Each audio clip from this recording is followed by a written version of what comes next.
Hi guys, happy Sunday. Hello. And the Eagles season has finally come to an end. And I'm just going to say it once. I'm just going to say it now. I'm good. I'm over it. Um, they had a great season. I don't think anyone ever expected them to get this far. That was absolutely a winnable game for them. I think they definitely could have won that game. I don't think that the best team won. I think the best team won who played the best that day won. But with that being said, good luck to the remaining teams. I will not be watching another minute. So, hey, Debbie, Daryl, Jeffrey, Sheila, good to see everybody jumping on here. Hi, Debbie. So what we're going to talk about today, a combination of a conversation I ended up having with an old client and friend of mine that Nancy and I ran into at the gym, and just some general takeaways from, our weekends. Nancy was with her family this weekend. I was with my son this weekend. So we kind of took different things away. So we're going to be talking about three things tonight. And I guess we're both going to have some points of views on this, as we always do. And we want to just talk about, again, it's all relationship type stuff, but you can relate this to anything, work, business, but this is about relationships. So number one is it's okay to have a really awesome relationship. It's really okay to have a really great relationship. So hey, Karen, hi, Marcia. So why don't you start with this one? Yeah, so Scott and I usually talk whenever I'm on my drive home, and we kind of recap things when we're not together. And I was like, we were going back and forth. We're like, what are we going to talk about today? And it was actually this whole topic came about based on a conversation I had, and it's not the first time I've heard someone say, I'm so happy in my relationship, or I'm so happy about certain things, but I don't want to say it because my friends or this person's unhappy or that person's relationship. I've actually heard this multiple times, that people who actually have a good relationship, or they love their spouse or whoever they're with, they have a really healthy, happy relationship. They don't want to share it with other people, and they don't want to talk about it. They don't want to make the other person or people feel bad because their relationship might not be good. Yeah, and it's like I actually, it was a whole conversation I had this weekend, and it was so odd to me. I was like, wait, you don't want to tell people that you're happy in your relationship or you're happy with things in your life? And they're like, no, because I don't want them to feel bad and get the jealousy monster and all this stuff. And it was like, that's such a shame, because I just feel like it's really important, especially nowadays, with divorce rates, with unhealthy relationships and things like that. I just feel like it's so important to be a role model and show other people that it can be done. I definitely would hate to hold back and not say something if I was happy. So I really do feel that Nancy and I have a very special kind of relationship.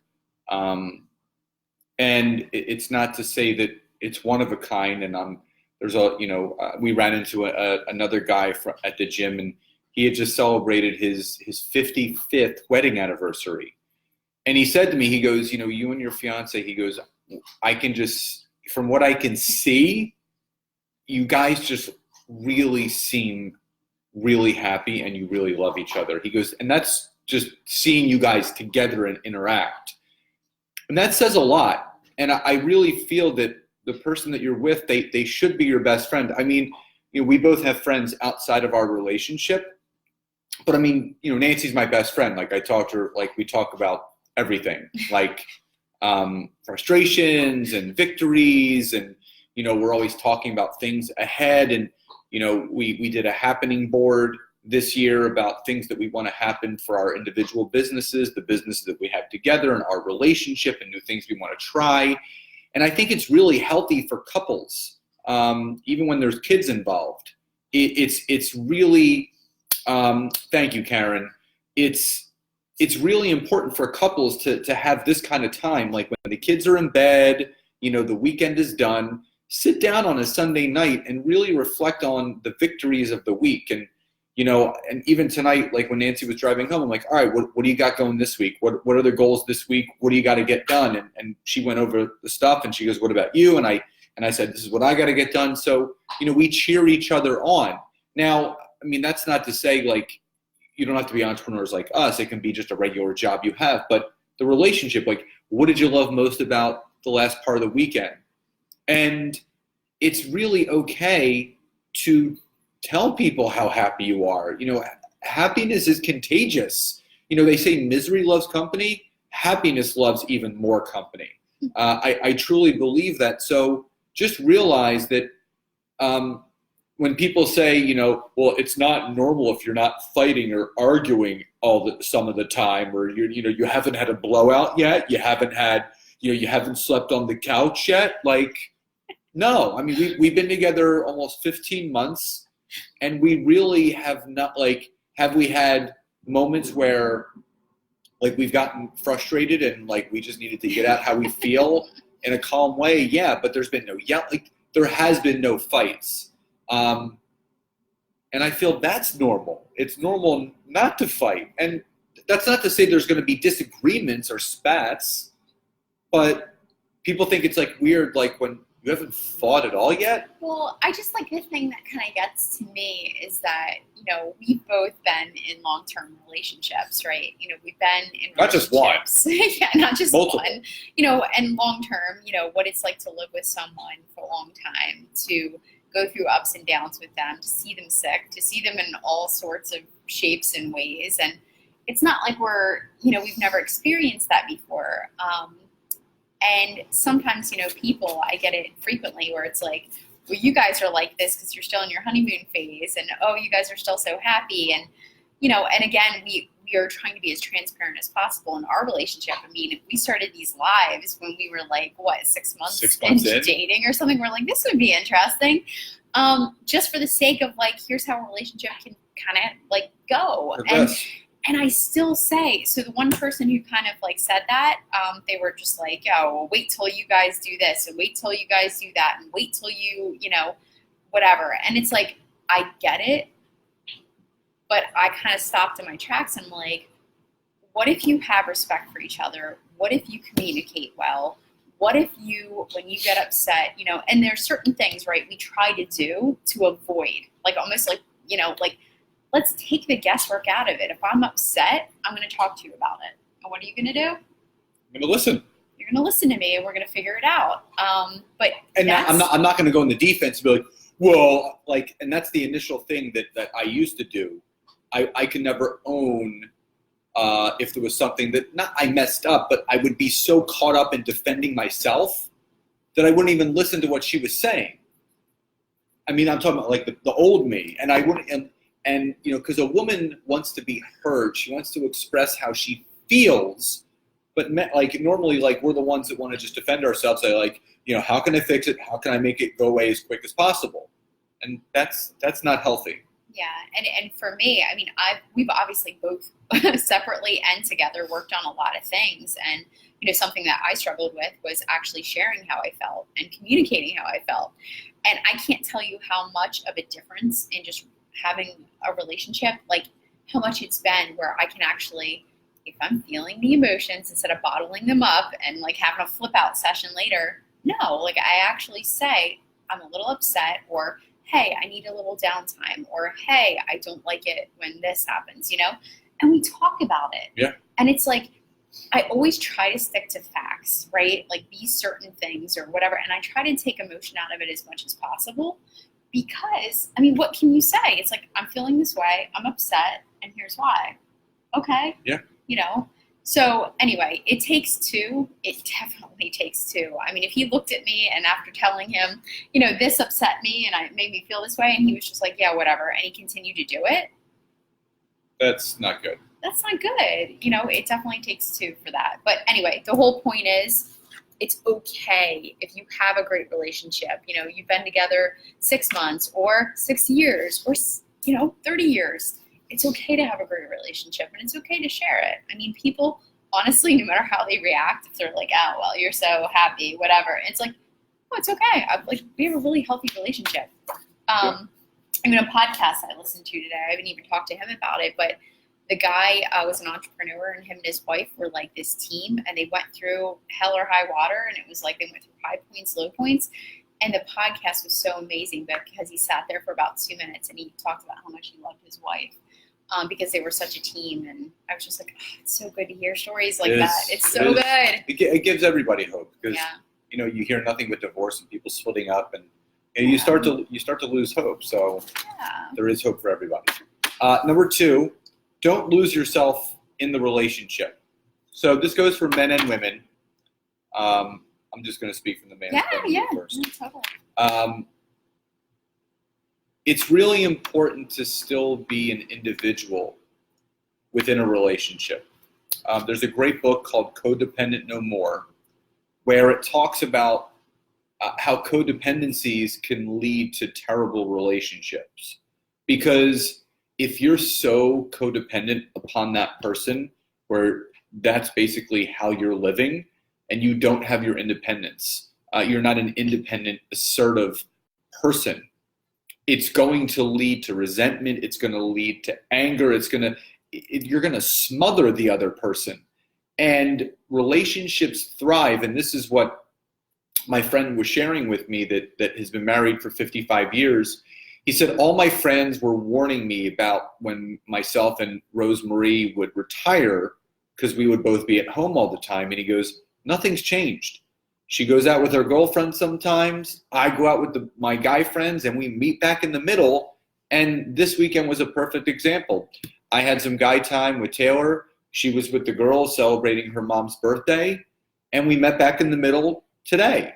And so if there are hobbies, if there are if you like watching the Eagles game with your boys, and one of the Monday night games, I went downtown to my buddy Dave's and my boys from high school, we met up and we ordered in dinner and we watched the football game. And it was just the guys. And it's really important to not lose who you are prior to the relationship when you get in the relationship. You need to have that team aspect together, but you also need to be so self-assertive.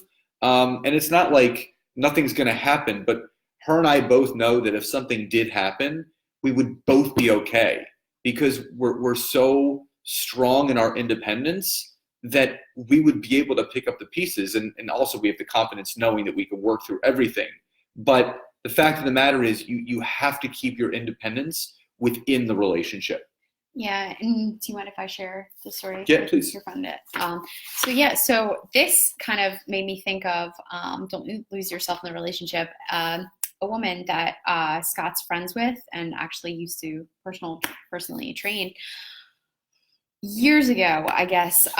Well, she ended up actually getting cancer. And she said that she had spent all this time, she, went down this path and she majored in, nutrition and had basically totally revamped her life, went, got her master's degree, decided this is what she wanted to do with her career.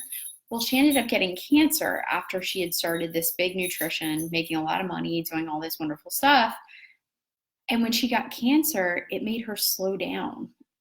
She actually had to slow down. She said, it gave her permission to relax, to actually sit down. She went on temporary leave. So she kind of got to chill for a little bit. And the first time. She actually said she enjoyed some of the days where she could just sit down in a chair, relax, and then start to paint. And I thought it was so stinking inspirational because here's someone who, decided, oh, this is what I want to do with my life. And it took her actually getting cancer to slow down, sit down, and realize, well, shit, I really love to paint. And you know what? This is really at the core of my being is what I'm passionate about and what I love. And she said, the whole experience of getting cancer actually made her kind of shift her priorities in life and what she truly wants. And she's actually changing careers. And I think that's so inspirational. and she's, she's doing her thing. She's remembering what she's passionate about. And even after kids and after being in a relationship for so many years. And, I think she's been with her husband like a really, a long time. And it's just so important. Don't you lose yourself in that relationship. Well, you had to take a call, and I was still talking to her, and she said something really powerful. She said, what she realized is that most people wait for something bad to happen to wake them up. And what she took away, she had cancer, and she was forced to go on temporary leave, and she ended up falling back in love with painting, floral art. And she showed me some of her paintings, and I suggested to her to open up an Etsy shop to start selling them. And because she kind of likes being able to be home. Both of her kids they're older, they're 11 and 13, so they're at school. And she's like, I can come to the gym at 8 or 9 in the morning now. I don't have to come here at 6 a.m. And she goes, the one thing that I realized is that I didn't have to wait to get cancer to really do what I wanted to do. But the fact is that I did. And her message to people now is, don't wait for something bad to happen to get your life back. And she goes, I'm getting my life back now. And she goes, I can't tell you how amazing it feels. And if you haven't seen the movie, there's a movie called The Shift by Wayne Dyer. And literally it was crazy. It was like she was the character in the movie. Oh, yeah. Women tend to give up themselves. And I was telling her all, and she goes, oh my God. When women become mothers, they lose who they are. They put everyone else first.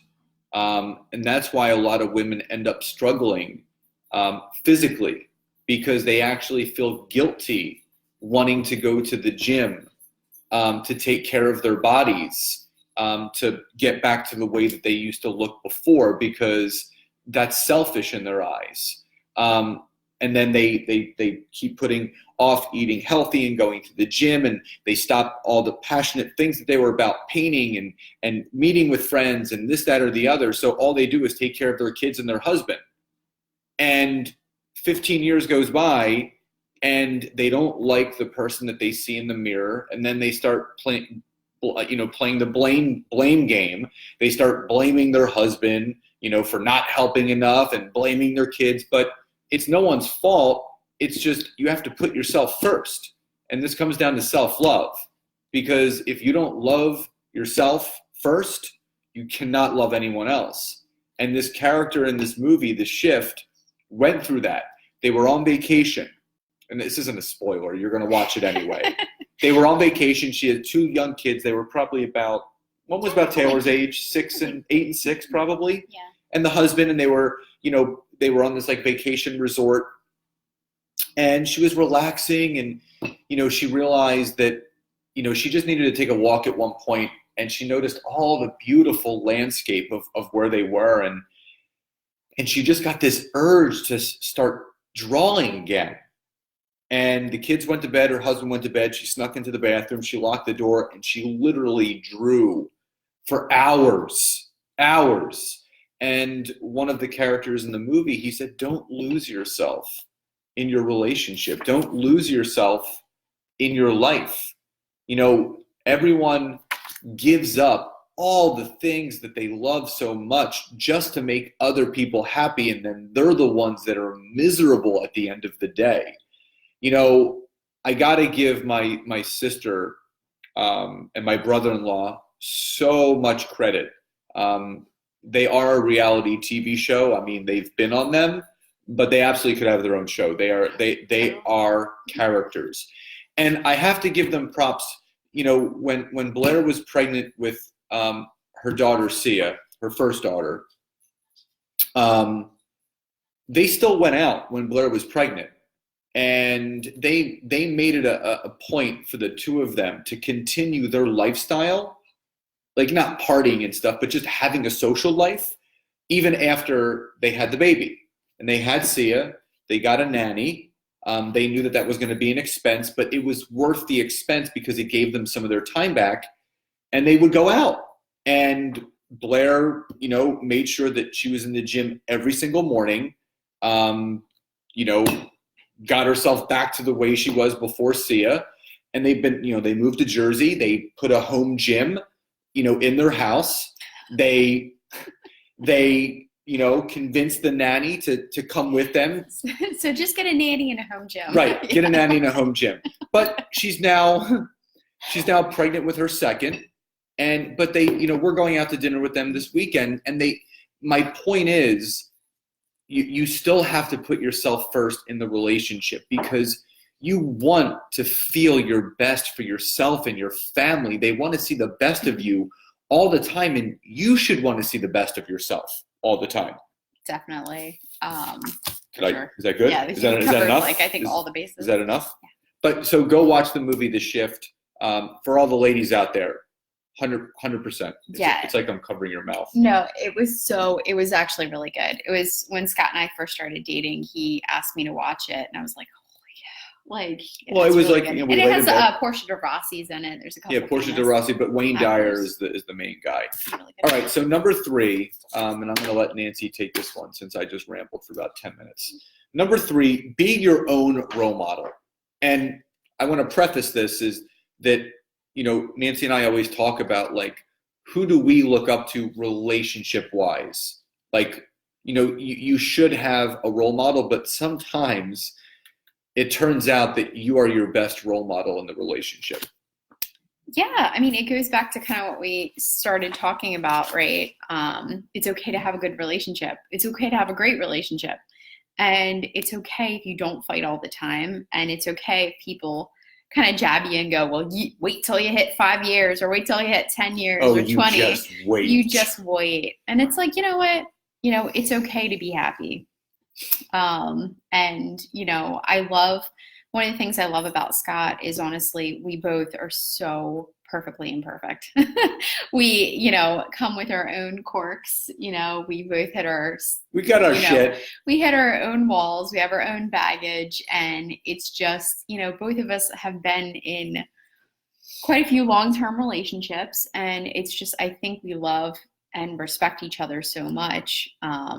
And we just handle things on a different level. I mean, honestly, when I think of my maturity level, when I first started dating, it was horrible. It was so bad. Emotional maturity is so key. Yeah. And you know what? And I think about where I'm at now. And, obviously after I crossed over, in my 30s, I realized what I like, what I don't like, and what makes me happy, what makes me not happy. And I still stand by, I was, single for a while before I met Scott, and, there was no rebounding happening. It wasn't like I was jumping right into a relationship, and I came into the relationship in a healthy state of mind. It was a healthy mind because it was like, okay, I'm going to move forward with my life. And, if this person who I go on a date with matches some of the things that I respect and, I want in a relationship, then there's, whatever. So I went in with such a clear mind. And then so did you, right? We both had that time in between. So we talk about, I'm trying not to get too off topic, but, be your own role model. If there's things that are so good about your relationship, or that you know that you have a great relationship, it's okay. It's okay to have a good relationship and be that role model for yourself. So remember, number 1, it's okay to have a really great relationship. There's nothing wrong with not fighting. Number 2, don't lose yourself in the relationship. And remember, you have to love you and take care of you before you love and take care of others. It's just a fact.